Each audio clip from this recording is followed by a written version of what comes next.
Para receber todas as novidades do canal, inscreva-se e se curtir o vídeo, clique em gostei. Aproveite para acompanhar a Rede Super nas redes sociais. Talvez você tenha muita curiosidade sobre algumas coisas, mas essa eu tenho certeza vai te aguçar bastante. Porque é importante, a gente sabe que é importantíssimo estar bem hidratado, principalmente nos dias mais quentes. Por exemplo, hoje em Belo Horizonte, em pleno inverno, nós teremos aí uma temperatura média pode chegar a 28, 29 graus, que vai ser um dia quente. Então, essa hidratação, quando administrada de forma adequada, ela vai trazer grandes benefícios, auxiliando, por exemplo, a digestão, eliminando toxinas, lubrificando as articulações e, claro, mantendo a memória super afiada. Mas você sabia que a ingestão excessiva de água, ela pode causar hiponatremia? Nome diferente, não é? Então, para falar sobre o que é hiponatremia e as suas causas, consequências, nós recebemos aqui o endocrinologista Breno Figueiredo Bessa. Breno, bom dia, seja bem-vindo. Bom dia. Uma honra tê-lo aqui. Bem-vindo. Telespectadores, obrigado por estar aqui. Interessante esse assunto. Hiponatremia é um distúrbio hidroeletrolítico, talvez o mais comum, e é geralmente caracterizado por uma baixa de taxa de sódio no sangue. O que seria isso? Essa baixa taxa de sódio, geralmente, quando o diagnóstico é realizado a partir da dosagem no sangue, quando o sódio está abaixo de 135, alguns laboratórios têm alguns valores de referência diferentes, mas a maioria abaixo de 135, esses pacientes vão ter chamados o distúrbio hiponatremia. E o que causa a hiponatremia? Sim. Quais são esses fatores aí? Os fatores causais. São N causas, várias causas, sendo todas geralmente relacionadas a um desequilíbrio entre um ganho de água livre, pode ser via ingesta oral ou via hidratação venosa, e o desequilíbrio correspondendo à eliminação. O paciente não elimina por algum motivo específico, elimina menos água livre e ganha muita água livre. Quando tem esse desequilíbrio, geralmente relacionado ao hormônio antidiurético, o ADH, que é um hormônio muito importante para esse controle da água dentro do nosso organismo. Quando isso ocorre, esse desequilíbrio vai corresponder ao distúrbio da queda do sódio. Portanto, esses pacientes podem ter vários sintomas relacionados a essa falta desse sódio. Antes de você entrar na questão dos sintomas, eu fiquei com uma dúvida, sabe? Porque é tão comum a gente ouvir as pessoas falarem assim, bebe água o tempo todo, fica ali com a garrafinha e fica tomando mesmo a água o tempo todo. Então eu até acredito, a gente sabe que é importante essa garrafinha do lado, essa ingestão dessa água mesmo o tempo todo, mas a gente agora acabou de ver também que pode ocorrer um problema se essa ingestão é excessiva. Ou seja, independente de ser mais ou menos, é a questão de ter sempre o equilíbrio. Eu queria saber se eu me respaldar a dica da sede é um sinal, por exemplo, você então ingerir água sempre que você tem sede. Sim, geralmente o controle da sede todos temos e é raro a pessoa ter algum distúrbio. Pode acontecer em alguns casos, mas geralmente a sede é um bom sinal de que alguma coisa está errada. Se você estiver bebendo água sem sede, pode, eventualmente, dependendo do volume de água ingerida, água livre, levar a essa hiponatremia. Mas, geralmente, na maioria dos casos, se você respeitar a sua vontade de beber água, você vai estar dentro do seu equilíbrio habitual. E aí não vai chegar nessa situação, que é a hiponatremia. Ainda, doutor, eu sei que, como anunciamos aqui, o senhor é endocrinologista, Sim. mas num nível até de curiosidade. O quanto de água, por exemplo, os rins eles poderiam ali suportar na filtragem, durante, por exemplo, um dia aí, de uma pessoa normal? Normal. Habitualmente, a gente recomenda, até 2 litros de água por dia, poderia ser uma quantidade razoável que daria para suportar essa pessoa e o rim não teria problema nessa excreção. Um atleta normalmente um pouquinho mais, pode beber porque até perde mais. Na verdade, o rim mesmo, a capacidade do rim de excreção, até 10 litros de água livre, desde que não esteja esse desequilíbrio por alguma doença, que são as causas porque poderia desenvolver o distúrbio. Até a hiponatremia Aí mesmo. até em cima disso mesmo, tem um grupo de pessoas que são mais propícias a ter esse tipo de problema? Sim, geralmente os pacientes hospitalizados, em até 30% dos pacientes hospitalizados, podem desenvolver hiponatremia durante essa internação. E também, principalmente os idosos. Os idosos são as pessoas mais frágeis, geralmente com já alguma comorbidade ao longo da vida. Com isso, essa pessoa pode ter mais risco de desenvolver a hiponatremia.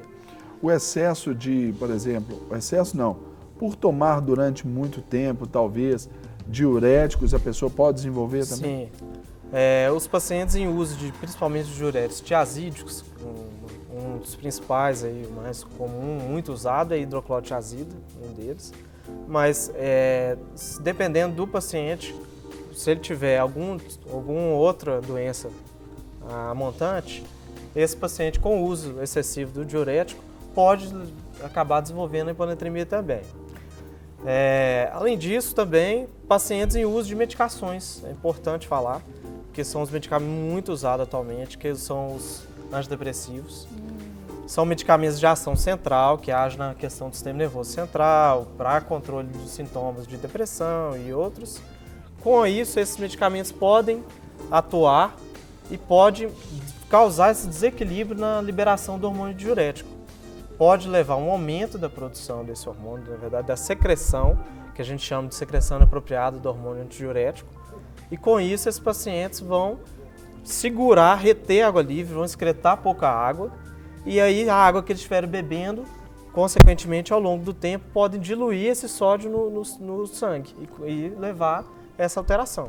E no nível sintomático, aí são essas pessoas que ficam inchadas, os seus membros, o pé fica inchado e tudo, é isso? Os pacientes com edema, né, que são esses casos, pacientes com hipervolemia, no caso, algumas doenças como cirrose hepática, que a pessoa não tem a produção de albumina, então, como o fígado produz menos, começa a extravasar água para fora, levando a edema, ou então aqueles pacientes que têm insuficiência cardíaca, com um coração fraco, e com isso há uma baixa, o débito cardíaco fica reduzido, que é a quantidade de sangue que sai do coração, e esse paciente pode começar a reter água também. Essa água, tanto na cirrose hepática quanto na insuficiência cardíaca, podem levar a um desequilíbrio do ADH também, e esse ADH aumentado, a produção aumentada em excesso, vai gerar retenção de água. Então ela vai agravar o edema, que é o inchaço do corpo, e vai gerar a baixa excreção, reduzindo o sódio, levando a hiponatremia. Pois existem outros sintomas, sem ser um inchaço? Sim. Para o nosso telespectador saber. Às vezes ele tá, e às vezes a pessoa nem sabe, né? Nem sabe, Geralmente, esses pacientes, quando tem hiponatremia, vai depender do valor do sódio. Quando está um valor de sódio em torno de acima de 130, muito raramente esses pacientes vão ter sintomas. Abaixo de 130 já começa a ter alguns sintomas, principalmente naqueles casos mais graves, abaixo de 120 ou abaixo de 125 no sódio. Aí quais são os sintomas?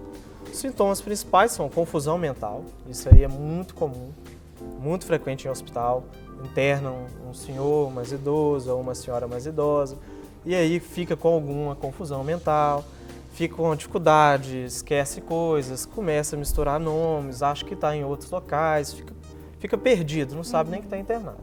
Nesses casos, tem que pesquisar que pode ser baixa de sódio no sangue. Então, um deles é confusão mental, e ao longo do tempo, se essa confusão permanecer e o sódio começar a cair mais, pode gerar até convulsões, até coma e eventualmente até a morte. Então, o tratamento tem que ser feito rapidamente para a restituição desse equilíbrio, para o paciente não evoluir para essas gravidades. Há uma prevalência maior aí na população mais idosa? Sim. Os idosos são os principais, a principal população afetada pelo distúrbio. Não só a hiponatremia, quanto outros distúrbios também. Agora, ainda sobre essa questão de prevalência aí, qual a relação da hiponatremia, talvez, com a atividade física? Pode ocasionar, Pode né? ocasionar? Sim, algumas atividades muito extenuantes, como maratonistas, ultramaratonistas, ou então, Ironman, ou também alguns treinamentos de exército, que o pessoal fica muito tempo na mata, faz muito esforço extenuante. E esse esforço extenuante, logicamente, o paciente vai reidratando, é importante a reidratação durante a atividade, porém, há um desequilíbrio, acaba gerando um aumento do ADH também, essa questão acaba liberando um aumento maior na secreção. E aí, quando o paciente estiver ingerindo água livre, ao invés de isotônicos, que a gente prefere usar nesses casos, por exemplo, Gatorade ou água de coco. Por causa do sódio mesmo, Por causa do né? sódio que está lá, esse paciente já estaria repondo e não evitando essa hiponatremia.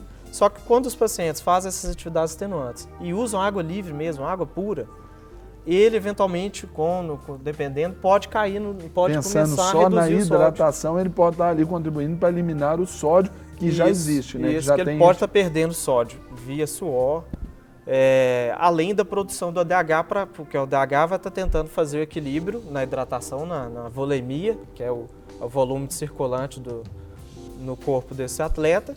E aí, quando ele estiver ingerindo água livre, ele vai acabar gerando desequilíbrio, porque ele está ingerindo só água, não está ingerindo os íons que precisaria para repor também, dependendo do período de atividade. Então, também nesses pacientes pode acabar gerando o problema. E até numa questão curiosa, né? Por exemplo, as pessoas vão ali, fazem uma caminhadinha, vão lá e bebem o isotônico. Nem sempre é bom Nem também, sempre é aí já é necessário. um outro lado, né? Não precisa também, se for pouco tempo de atividade, pouco suor. Porque aí já é sódio, pode ser sódio Sim, demais, pode sobrecarregar os rins, pode sobrecarregar os rins, principalmente aqueles pacientes que também têm algum problema na eliminação do sódio. Por exemplo, os pacientes hipertensos, os pacientes renais crônicos, principalmente naqueles com distúrbio renal mais avançado. Esses pacientes também não se beneficiariam tanto de usar isotônicos desnecessariamente.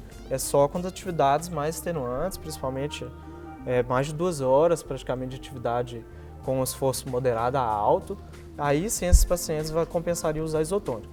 Mas não tem problema também, os pacientes não têm distúrbios, os pacientes saudáveis, se usar o isotônico não é ruim não, porque o organismo consegue eliminar isso tranquilamente, sem maiores problemas. Que tipo de exame que é feito? Sim, o principal exame é a dosagem de sangue via coleta sanguínea normal, sangue venoso, simples, e aí com isso você já conseguir captar essa baixa de sódio. Sim. Aí, logicamente, as causas que vão ser o fator a ser pesquisado. Aí tem N exames que poderiam ser feitos. Por exemplo, a gente dosa o sódio urinário, saber se esse paciente está eliminando o sódio por algum motivo, que às vezes está tendo uma perda renal acelerada, exagerada. Ou os pacientes estão, outro exame que poderia checar, a questão da hidratação desse paciente, ver a função renal, ver se as excretas nitrogenadas estão altas. Então, o paciente desidratado também, ele pode ter o distúrbio da hiponatremia, por conta até de uso de diuréticos, ou por perda de diarreia ou vômitos. Esses pacientes também podem perder tanto água livre quanto sódio, mas às vezes perde mais água livre e aí dilui. Pode acontecer a questão do distúrbio, do ADH. Também, alguns pacientes, por exemplo, os idosos, os pacientes hospitalizados, quando tem uma baixa de sódio, geralmente a gente vai descartar N causas para descobrir e chegar realmente no fator causal. Nem sempre é fácil de descobrir, não. Às vezes acaba fazendo a gente faz por eliminação. Descarta algumas causas hormonais, por exemplo, o hipotiroidismo, que é uma doença muito frequente, pode levar a hiponatremia também. Olha. Também a insuficiência adrenal, que é a adrenal, uma glândula que fica acima do rim, que é também chamada de suprarrenal. Essa glândula também é responsável por N controles do nosso organismo. Com a insuficiência adrenal, o paciente pode eventualmente desenvolver hiponatremia. Então, a gente vai pesquisar, vai fazer dosagem de hormônios, buscando essas duas causas, eliminar essas duas causas também.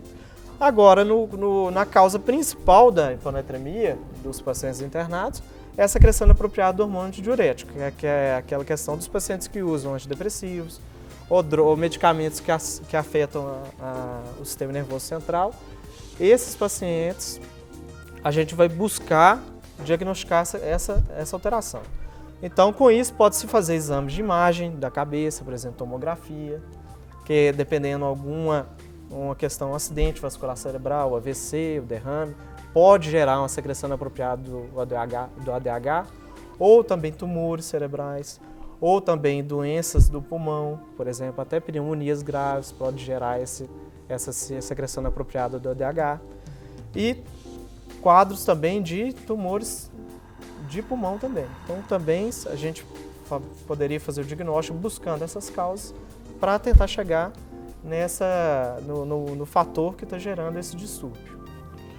Doutor Breno, chega uma pergunta aqui da Sônia, nossa telespectadora. Sônia, bom dia, Deus abençoe, obrigado pela presença, viu? Pela presença não, pela participação. Ela faz uma pergunta aqui para o senhor, ela diz assim: nunca tenho sede, o que fazer? Isso é uma doença? Não gosto de nenhum líquido, principalmente água. Bom dia, Sônia.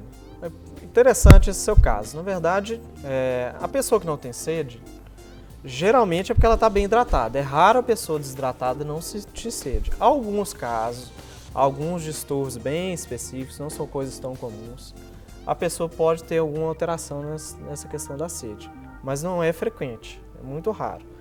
Então vale a pena avaliar se caso ela realmente não tem sede, talvez ela esteja bem hidratada. Se ela não tiver nenhum sintoma de mal-estar, alguma coisa, não precisa ficar preocupada com relação a isso.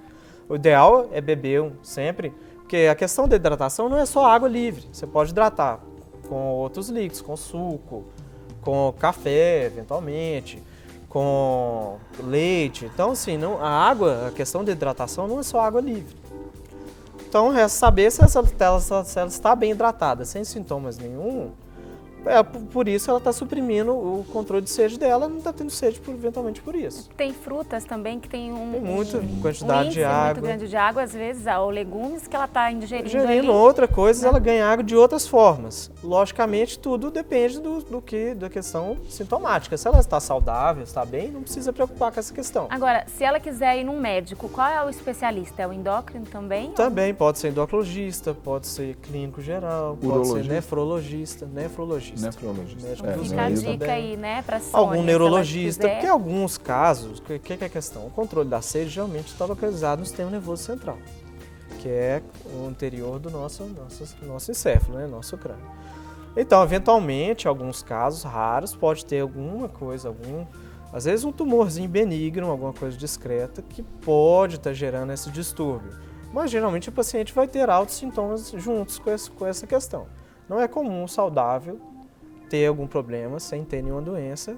Geralmente a pessoa tem sede, caso ela desidrate, e aí com isso ela consegue, a partir daí, fazer o controle próprio da própria hidratação.